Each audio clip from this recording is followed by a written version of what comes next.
warahmatullahi wabarakatuh. Yang terhormat Ibu Triuni Hendrawati MPD selaku dosen penguji proposal saya. Kemudian yang saya hormati Bapak Fatahila Mahkamah Hukum selaku dosen pembimbing pertama. Kemudian yang saya hormati Ibu Ari Rohmawati MPD selaku dosen pembimbing kedua. Baik, izin memperkenalkan diri. Saya Agung Prastio, NPM 17060188 dari Prodi PGSD 6C. Di sini saya akan mempresentasikan tentang analisis proposal yang saya teliti.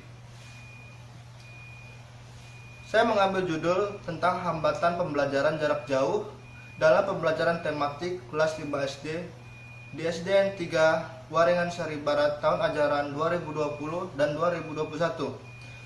Di dalam latar belakang, di sini dijelaskan, menurut Undang-Undang Nomor 20 Tahun 2003, pendidikan adalah usaha secara sadar dan terencana untuk mewujudkan suasana belajar dan proses pembelajaran agar peserta didik secara efektif mengembangkan potensi dirinya untuk memiliki potensi spiritual. Jadi, pendidikan itu sendiri berguna untuk mencerdaskan peserta didik dan mengembangkan ilmu pengetahuan yang mereka miliki. Pendidikan jarak jauh itu sendiri menurut Bapak Setiadi adalah jenis pendidikan yang berjarak dari pendidik sehingga pendidik tidak dapat dilakukan secara tatap muka dan penyampaian pesan dari pendidik peserta didik harus dilakukan melalui media.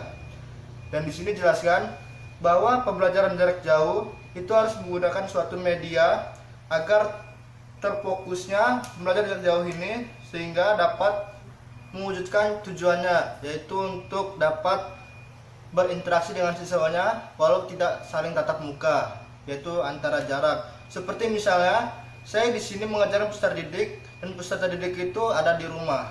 Jadi kita tidak tatap muka tapi kita bisa saling memberikan informasi dengan cara menggunakan suatu media. Dan di sini di dalam SDN 3 Waringan Sari Barat saya sudah melakukan penelitian, saya sudah menanya, yaitu mereka menggunakan aplikasi WhatsApp untuk mengirimkan suatu informasi dan saling bertukar pikiran kepada peserta didiknya untuk media pembelajaran mereka.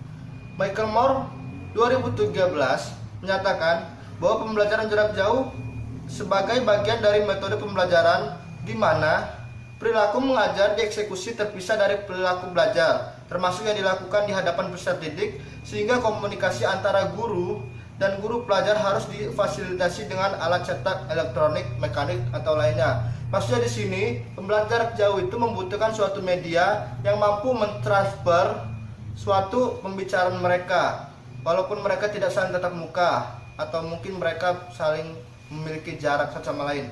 Granville Rumble 89 menawarkan komponen pembelajaran jarak jauh, yaitu guru, satu atau lebih siswa, sebuah kursus atau kurikulum yang bisa diajarkan guru dan siswa sedang mencoba belajar, dan kontrak yang tersirat atau eksplit antar siswa dan guru atau institusi. Salah satu media yang dapat dimanfaatkan untuk pendidikan pembelajaran jarak jauh adalah internet.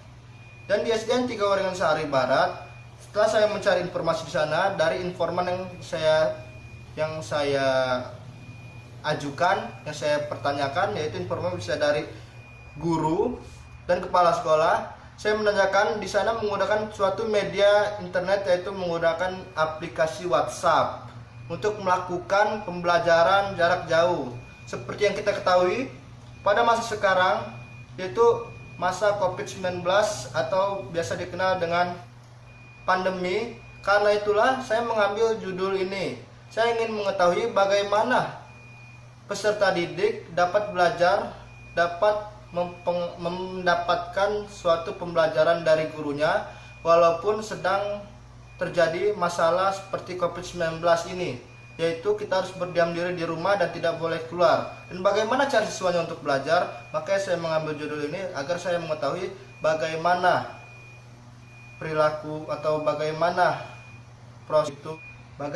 proses pembelajaran yang dilakukan oleh guru dan siswanya. Mengapa saya memilih SDN 3 Waringin Seri Barat? Karena pada semester yang lalu saya sudah melakukan observasi sekolah yang harus menempatkan saya berada di SD tersebut.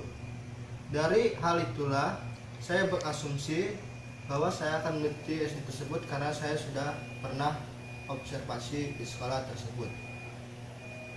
Mengapa saya memilih kelas 5? Karena di kelas 5 itu peserta didik sudah mulai dewasa atau sudah mulai pemikirannya sudah mulai luas. Mereka juga sudah dibolehkan menggunakan handphone. Dengan adanya COVID-19 ini atau diharuskan siswanya memiliki handphone dan membantu untuk melakukan pembelajaran jarak jauh.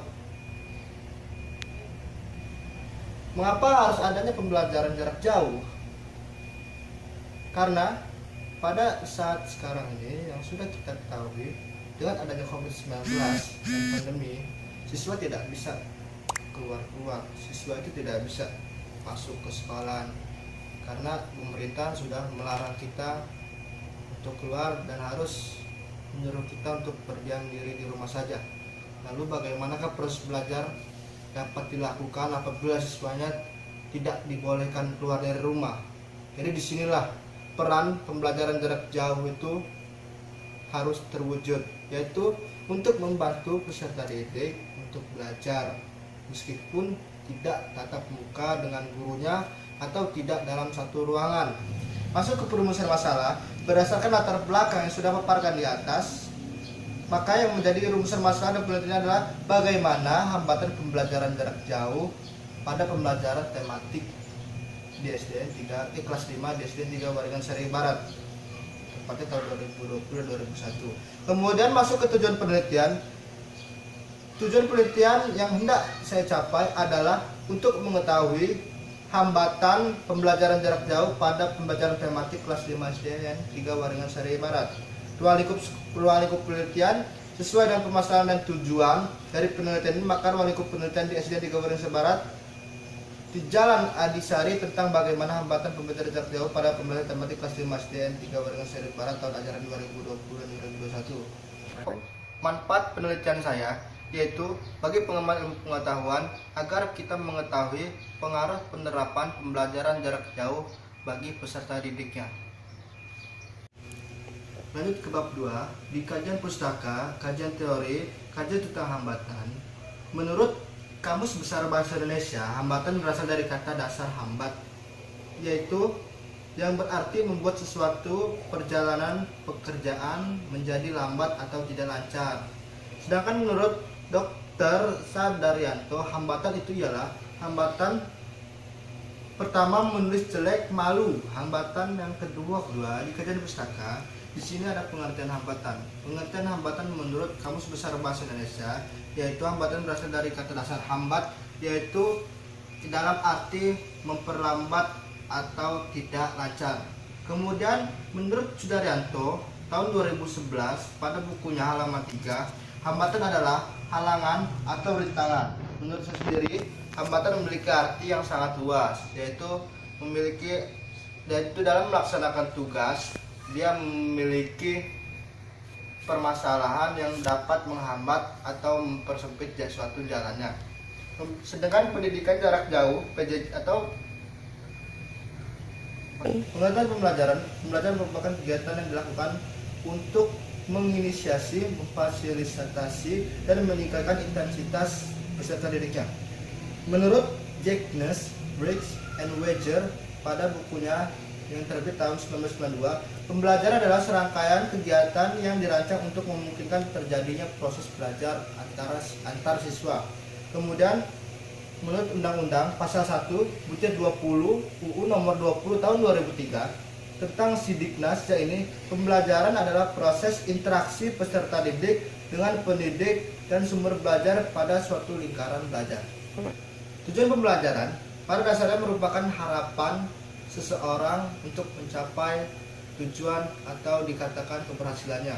Di sini menurut Robert F. Major, Sumiati dan Asra 2009 pada buku halaman 10 memberikan batasan yang jelas tentang tujuan pembelajaran, yaitu yang dimaksud dikomunikasikan melalui pernyataan yang menggambarkan tentang perubahan yang diharapkan dari siswa. Kemudian menurut Haji Daryanto 2005 pada bukunya halaman 58, tujuan pembelajaran adalah tujuan yang menggambarkan pengetahuan, kemampuan, keterampilan, dan sikap yang harus dimiliki oleh siswa. Tentang tahap-tahap proses dalam pembelajaran. Pembelajaran sebagai suatu proses yang terdiri dari 3 fase, yaitu fase perencanaan. Kegiatan pembelajaran yang baik senantiasa berawal dari rencana yang matang. Perencanaan yang matang akan menunjukkan hasil yang optimal dalam pembelajaran. Di dalam pembelajaran SD, perencanaan proses belajar biasa disebut dengan RPP. Beberapa prinsip yang perlu diterapkan dalam membuat persiapan mengajar, yaitu memahami tujuan pendidikan, kemudian menguasai bahan ajar, memahami teori-teori pendidikan, dan memahami prinsip-prinsip bagaimana cara mengajar yang baik dan benar. Tentang kajian pembelajaran jauh, menurut Chandrawati 2010, pembelajaran jarak jauh adalah pembelajaran yang merupakan sarana untuk proses belajar mengajar yang dilaksanakan tanpa harus bertatap muka. Ardiansa 2013, dalam e-learning content merupakan hal yang paling utama yang mendasari keberhasilan proses pembelajaran pada media internet.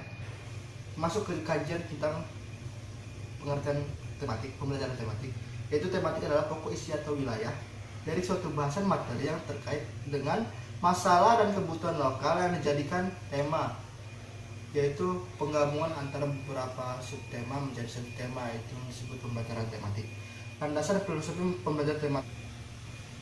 Masuk ke bab 3, metode penelitian, jenis dan lokasi penelitian. Jenis dan lokasi penelitian. Penelitian ini merupakan sebuah penelitian deskriptif dengan pendekatan kualitatif. Bogdan dan Taylor dalam Molong 2007 halaman 4 yang mendefinisikan penelitian kualitatif sebagai prosedur penelitian yang menghasilkan data deskriptif berupa kata-kata tertulis atau lisan dari orang-orang pelaku yang diamati dari penelitian. Saya melakukan penelitian di lokasi SDN 3 Waringin Sehari Barat, tepatnya di Jalan Adisari, Prengsewu, Sukoharjo, Lampung.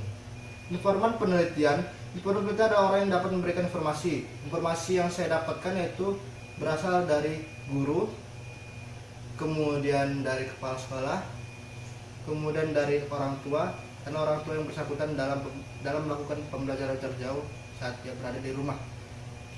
Alat pengumpulan data, di sini saya menggunakan alat pengumpul data, yaitu data dari primer dan data sekunder. Data primer adalah data yang dapat diketahui secara langsung dengan terjun ke lapangan. Sedangkan data sekunder adalah data yang kita dapati melalui informasi dari seseorang tanpa harus terjun ke lapangan. Kemudian teknik pengumpulan data, saya menggunakan teknik wawancara, kemudian teknik observasi, dan kemudian dokumentasi. Data, menurut Melong, kriteria keabsahan data itu ada 4 macam, yaitu kepercayaan, keteralihan, ketergantungan, dan kepastian. Kemudian teknik analisis data yang digunakan adalah metode deskriptif analitik, yaitu mendeskripsikan data yang dikumpulkan dari hasil yang didapatkan. Wasserman mengatakan bahwa ada 3 alur kegiatan yang mengasuh keabsahan data. Analisis data, yaitu reduksi data, penjelasan data, serta penarikan kesimpulan atau verifikasi. Mungkin sekian penjelasan dari saya, kurang dan lebihnya saya minta maaf kepada para dosen. Saya akhiri, wassalamualaikum warahmatullahi wabarakatuh.